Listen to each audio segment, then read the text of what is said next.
Hello കൂട്ടുകാരെ, ബിക്യു ചാനലിലെ പുതിയ വീഡിയോയ്ക്ക് എല്ലാവർക്കും സ്വാഗതം. ഇന്ന് നമ്മൾ മെയിനായിട്ട് നോക്കാൻ പോകുന്നത് വെച്ചാൽ ഇനിയിപ്പോൾ നമുക്ക് കുസാറ്റ് എക്സാമിന് അത്ര അധികം ടൈമില്ല. സോ ഈ ഷോർട്ട് ഇൻ്റർവൽ ഓഫ് ടൈമിൽ നമുക്ക് എങ്ങനെയാണ് കൂടുതൽ മാർക്ക് സ്കോർ ചെയ്യാൻ, അതിന് ഏറ്റവും വലിയ ഇമ്പോർട്ടൻറ്റ് കാര്യം എന്ന് വെച്ചാൽ എല്ലാം വലിച്ചവർ പഠിക്കാമെന്നല്ല. ഇമ്പോർട്ടൻറ്റ് ടോപ്പിക്സ് ആദ്യം പഠിച്ചു വരിക എന്നതാണ് മെയിൻ ഇമ്പോർട്ടൻറ്റ്. സോ നമ്മളിന്ന് ചർച്ച ചെയ്യാൻ പോകുന്നത് ഫിസിക്സിലെ വളരെയധികം ഇമ്പോർട്ടൻ്റ് ആയുള്ള ടോപ്പിക്സ് എന്ന് വെച്ചാൽ ഹൈ പ്രയോറിറ്റി ഉള്ളതും അങ്ങനെ നമ്മൾ തിരിച്ചിട്ടുണ്ട്. അപ്പോൾ നമുക്ക് നേരെ ആ ടോപ്പിക്കുകൾ ഏതാ നോക്കാം. ഫസ്റ്റ് ഓഫ് ഓൾ മെക്കാനിക്സ് എന്ന് വെച്ചാൽ നമ്മൾ പല മാത്സ് ആയാലും അതുപോലെ കെമിസ്ട്രിക്ക് ആയാലും എല്ലാ എൻട്രൻസ് എക്സാമിനും കുസാറ്റ് എന്നല്ല എല്ലാ എൻട്രൻസ് എക്സാമിന് വെച്ചാൽ എപ്പോഴും ചാപ്റ്റർ വൈസ് ആയിട്ട് ചോദിക്കാനുള്ള സാധ്യത കൂടുതലാണ്. പക്ഷേ ഫിസിക്സ് അങ്ങനെയല്ല. ഫിസിക്സിൽ ഓരോ ബ്രാഞ്ച് വൈസ് ആയിട്ടാണ് ക്വസ്റ്റ്യൻസ് വരിക. എന്ന് വെച്ചാൽ ഇന്ന ഭാഗത്ത് നിന്ന് ഇന്ന സെക്ഷനിൽ നിന്ന് ഇത്ര ക്വസ്റ്റ്യൻസ്, 4 ക്വസ്റ്റ്യൻസ് 5 ക്വസ്റ്റ്യൻസ് അങ്ങനെയാണ് കൂടുതൽ ചോദിക്കാറ്. ഓക്കെ, സോ നമ്മൾ അതുപോലെ തന്നെ ഇമ്പോർട്ടൻ്റ് ആയുള്ള എല്ലാ സംഭവങ്ങളും പറയാൻ പോവാണ്.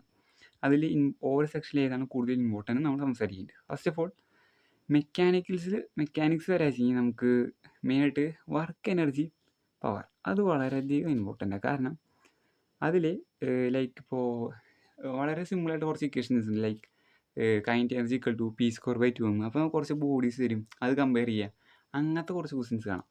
അതുപോലെ തന്നെ ഗ്രാവിറ്റേഷനും അത്യാവശ്യം നല്ല ഇമ്പോർട്ടൻ്റ് ഉള്ള ചാപ്റ്ററാണ് കേട്ടോ. ഇക്വേഷൻസ് ഉണ്ട്. എന്നുവെച്ചാൽ ഫിസിക്സിൻ്റെ എല്ലാ എൻട്രൻസ് എക്സാമിൻ്റെയും ബേസ് പറയാച്ചെങ്കിൽ എല്ലാ ഇക്വേഷൻസും കറക്റ്റായിട്ട് പഠിക്കുക എന്നുള്ളതാണ്. എന്ന് വെച്ചാൽ നിങ്ങൾ സ്കൂളിലത്തെ ഒരു ഇക്വേഷൻസ് ഓക്കെ, പക്ഷേ എൻട്രൻസ് ബേസ്ഡ് ഇക്വേഷൻസ് അറിയുന്നുണ്ട്, അത് പഠിക്കുക വെച്ചാൽ നിങ്ങൾക്ക് കൂടുതൽ മാർക്ക് സ്കോർ ചെയ്യാം. കാരണം വെച്ചാൽ അത് പഠിക്കുക വെച്ചാൽ പെട്ടെന്ന് സ്പീഡ് കിട്ടും. നിങ്ങൾക്ക് അത് സോൾവ് ചെയ്യാനുള്ളത് സ്റ്റെപ്പ് വേഗം കുറഞ്ഞ് കിട്ടും. ഓക്കെ, കൂടാതെ കൂട്ടുകാർക്ക് ഒരു കാര്യം അറിയിക്കാമെന്ന് വെച്ചാൽ നമ്മുടെ ചാനൽ ഏകദേശം 1,00,000 സബ്സ്ക്രൈബേഴ്സ് അടിക്കാറായിട്ട്. ഏകദേശം ഒരു 8,000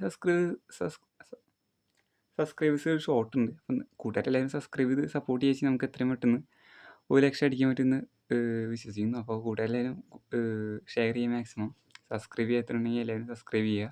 പിന്നെ ഇതുപോലെ കൂടുതൽ ഇൻഫോർമേറ്റീവ് വീഡിയോസ് ലഭിക്കാനായി എല്ലാവരും നോട്ടിഫിക്കേഷൻ ഒന്ന് എനേബിൾ ചെയ്തിടുക. ഓക്കെ, പിന്നെ റൊട്ടേഷണൽ മോഷനെ പറ്റി സംസാരിക്കുക വെച്ചാൽ അത് ഇമ്പോർട്ടൻ്റ് ആണ്. അതിൽ മൂവ്മെൻറ്റ് ഓഫ് ഇനേഷ്യ അത്ര അധികം ഇമ്പോർട്ടൻ്റ് ആയിട്ടുള്ള ചാപ്റ്റർ ആ പാർട്ടിൽ വേറെ ഒന്നുമില്ല. ഓക്കെ, റൊട്ടേഷണൽ മോഷനിൽ മൂവ്മെൻറ്റ് ഓഫ് ഇനേഷ്യ വെരി ഇമ്പോർട്ടൻ്റ്. കാരണം ഡിഫറെൻറ്റ് ബോഡീസിനെ കുറേ അധികം ഉണ്ട്. പിന്നെ അതുപോലെ തന്നെ ഒരു ബോക്സ് ഉണ്ട് ഈ ചാപ്റ്ററിൽ മെയിനായിട്ട്. അത് പഠിച്ച് നിങ്ങൾക്ക് ഏകദേശം കഴിഞ്ഞു നിങ്ങളുടെ വളം. എന്ന് വെച്ചാൽ ലീനിയറുണ്ട്, അതുപോലെ തന്നെ റൊട്ടേഷനിലും ഓരോരോ ടേമുകൾക്ക് സെപ്പറേറ്റ് ഉണ്ട്. അപ്പോൾ ഇതിൽ മെയിനായിട്ട് ഈ 3 നോക്കുക. പിന്നെ ലോസ് ഓഫ് മോഷൻ ഒക്കെ ഉണ്ട്. പിന്നെ അതുപോലെ തന്നെ നമുക്ക് ഒരു സംഭവം എന്ന് വെച്ചാൽ നമ്മുടെ മറ്റേ ഹൈറ്റിനൊക്കെ ഇല്ലേ, ഹൈറ്റിൻ്റെ ക്വസ്റ്റ്യൻസ് ലൈക്ക്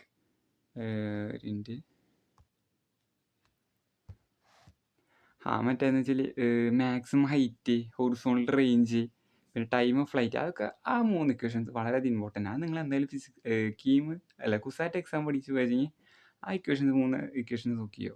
ഓക്കെ, അടുത്ത നമ്മൾ പറയുക വെച്ചാൽ നമ്മളിപ്പോൾ ഈ ഏകദേശം എടുത്ത് പഠിച്ചു കഴിഞ്ഞാൽ ഇലക്ട്രോസ്റ്റാറ്റിക്സ്, കറണ്ട് ഇലക്ട്രിസിറ്റി, അല്ലെങ്കിൽ മാഗ്നറ്റിസം കുറച്ച് ഇമ്പോർട്ടൻ്റ് ആണ്. കാരണം അതിൽ മിക്കവാറും സോളിനോഡിൻ്റെ മാഗ്നറ്റിക് മൂവ്മെൻറ്റ് കാണാൻ, അങ്ങനെ മാഗ്നറ്റിക് മൂവ്മെൻറ്റ് വർക്ക് അങ്ങനത്തെ റിലേറ്റഡ് കുറേ പ്രോബ്ലംസ് നമുക്ക് കാണാം. അപ്പോൾ ഇക്വേഷൻസ് പഠിച്ചാൽ നമുക്ക് നേരിട്ട് ചെയ്യാവുന്നുള്ളൂ. AC പ്രോബാബിലിറ്റി നോക്കുക വെച്ചാൽ ക്വസ്റ്റ്യൻസ് കുറവാണ്, എന്നാലും കുറച്ച് ജസ്റ്റ് ആ ഇക്വേഷൻസ് കാര്യം നോക്കുക വെച്ചാൽ മാർക്ക് സ്കോർ ചെയ്യാം. പിന്നെ ഇലക്ട്രോസ്റ്റാറ്റിക്സിൽ കൂടുതലും മറ്റേ എന്ന് വെച്ചാൽ നെറ്റ് ചാർജ് ചോദിക്കുക, അങ്ങനത്തെ ചോദ്യങ്ങൾ വരാണ്ട് ചിലപ്പോൾ ഫിഗർ ബേസ്ഡ് ക്വസ്റ്റ്യൻസൊക്കെ. അപ്പോൾ ഇലക്ട്രോസ്റ്റാറ്റിക്സ് നന്നായി പഠിക്കുക ചെയ്യാൻ കാര്യങ്ങൾ മനസ്സിലാവും. ക്വസ്റ്റ്യൻസ് നിങ്ങൾ കറക്റ്റായിട്ട് ഒരു അറ്റ്ലീസ്റ്റ് 2 പ്രാവശ്യം വായിക്കുക. അപ്പോൾ ആ ക്വസ്റ്റ്യൻ കറക്റ്റായിട്ട് വായിച്ചാൽ അല്ലെങ്കിൽ കൂടുതൽ ക്വസ്റ്റ്യൻസ് ചെയ്യുമ്പോൾ നിങ്ങൾക്ക് മനസ്സിലാവും ഈ ക്വസ്റ്റ്യൻ ഇങ്ങനെയാണ് ചെയ്യേണ്ടത് എന്നുള്ള രീതിക്ക് നിങ്ങൾക്ക് മനസ്സിലായിക്കോളും. ഓക്കെ, അടുത്ത് നമ്മൾ നോക്കാൻ പോകുന്നതെന്ന് വെച്ചാൽ മോഡേൺ ഫിസിക്സിനെ പറ്റി സംസാരിക്കുക. നമ്മുടെ +2 അവസാനത്തെ കുറച്ച് ചാപ്റ്റേഴ്സാണ് ഈ മോഡേൺ ഫിസിക്സിൽ വരുന്നത്. അതിൽ പ്രധാനമായിട്ടും പറയുക വെച്ച് കഴിഞ്ഞാൽ കുറച്ചധികം ഇക്വേഷൻസ് ആണ്. ലൈക്ക് എനർജി, അതുപോലെ തന്നെ ചിലതിൻ്റെ റേഡിയസ്, അങ്ങനത്തെ എനർജി റിലേറ്റഡ് കുറച്ച് ഇക്വേഷൻ. ഒരു ഇക്വേഷൻ പറയുക വെച്ച് കഴിഞ്ഞാൽ ഒരു ലാംഡ കാണുന്ന ഇക്വേഷൻ ഞാൻ പറഞ്ഞുതരാം. 12.27 ഡിവൈഡഡ് ബൈ സ്ക്വയർ റൂട്ടിനുള്ളിൽ volt. 12.27 whole divide by square റൂട്ടിൻ്റെ ഉള്ളിൽ 12.27 whole divide by square root V എന്ന് വെച്ചാൽ ആ വോൾട്ടിനെ ഹരിക്കുക ചെയ്യാൻ നമുക്ക് ലാംഡ ഇൻ ആംസ്റ്റർ കിട്ടും. ഓക്കെ, ലാംഡയ്ക്ക് ശരിക്കുള്ള ഇക്വേഷൻ നമ്മൾ എന്താ പഠിക്കുന്നത്? Lambda equal to h divide by root MVV എന്നാണ് പഠിക്കുന്നത് അല്ലേ. സോ ആ ഇക്വേഷൻ ചെയ്ത് തരുമ്പോൾ വളരെയധികം ടൈം കൺസ്യൂം ആയിരിക്കും. അതിനായിട്ടല്ല ഈ ഇക്വേഷൻ ഇട്ട് കൊടുത്താൽ ചിലപ്പോൾ ഒരു നാനോമീറ്ററിലൊക്കെ കണ്ടുപിടിക്കാൻ പറ്റും. അപ്പോൾ ഒരു പോയിന്റ് കയറ്റി കൊടുത്താൽ മതി. ഓക്കെ, ആ കാര്യങ്ങൾ മനസ്സിലാക്കുക. അപ്പോൾ ഞാൻ ജസ്റ്റ് പറഞ്ഞു മാത്രം. അതിനകത്ത് കുറച്ച് ഇമ്പോർട്ടൻറ്റ് ഇക്വേഷൻസ് ഉണ്ട്. നിങ്ങൾ പറ്റുക കൂടുതൽ ഇങ്ങനത്തെ വൺ ഷോട്ടുകൾ കൂടുതൽ കാണാൻ നോക്കുക. നമുക്ക് പറ്റുക കഴിഞ്ഞാൽ ഒരു എന്ന് വെച്ചാൽ മെയിനായിട്ടുള്ള ഫിസിക്സിൽ കുറച്ച് ഇമ്പോർട്ടൻ്റ് ഇക്വേഷൻസ് അടങ്ങിയിട്ടുള്ള ഒരു വീഡിയോ ചെയ്യാൻ നോക്കുന്നുണ്ട്. അപ്പോൾ കൂട്ടുകാർക്ക് ആ വീഡിയോ വേണമെങ്കിൽ കമൻറ്റ് ബോക്സിൽ ജസ്റ്റ് ഈ വീഡിയോ ഒന്ന് കമൻറ്റ് ചെയ്യുക. ഓക്കെ, അപ്പോൾ നമുക്ക് അതിന് പറ്റിയിട്ട് ആ വീഡിയോ ചെയ്യാവുന്നതാണ്. ഓക്കെ, അപ്പോൾ ആവശ്യമുള്ളവരൊക്കെ ജസ്റ്റ് ഒന്ന് വീഡിയോ ഒന്ന് കമൻറ്റ് ചെയ്യുക. ഓക്കെ, പിന്നെ കൂട്ടുകാർക്ക് വീഡിയോ ഇഷ്ടമായെങ്കിൽ ജസ്റ്റ് ഒന്ന് ലൈക്ക് ചെയ്യുക. ഞാൻ ജസ്റ്റ് ഓർമ്മിക്കുകയാണ്. അടുത്ത പറയുക ഓസിലേഷൻസ് ആൻഡ് വേവ്സ്. അതിൽ വേവ് മോഷൻ കുറച്ച് ഇമ്പോർട്ടൻ്റ് പഠിച്ചു. കാരണം വെച്ചാൽ കുറച്ച് സമയമുള്ളെങ്കിൽ ഉള്ളത് കൊണ്ട് വേവ് മോഷനാണ് കൂടുതൽ കൊടുക്കേണ്ടത്. കാരണം വെച്ചാൽ സിമ്പിൾ ഹാർമോണിക് മോഷൻ വെച്ചാൽ സംഭവം ഉണ്ട്, കുറച്ചും പഠിക്കാൻ പറ്റിയെങ്കിൽ നിങ്ങളത് നോക്കുക, പറ്റില്ലെങ്കിൽ വേവ് മോഷൻ അറ്റ്ലീസ്റ്റ് നോക്കുക. പിന്നെ ഇതിൽ ഒഴിച്ചു കൊടുത്ത രണ്ട് ചാപ്റ്റേഴ്സാണ് നമ്മുടെ റേ ഒപ്റ്റിക്സും വേവ് ഒപ്റ്റിക്സും. ഇമ്പോർട്ടൻ്റ് ആണ്.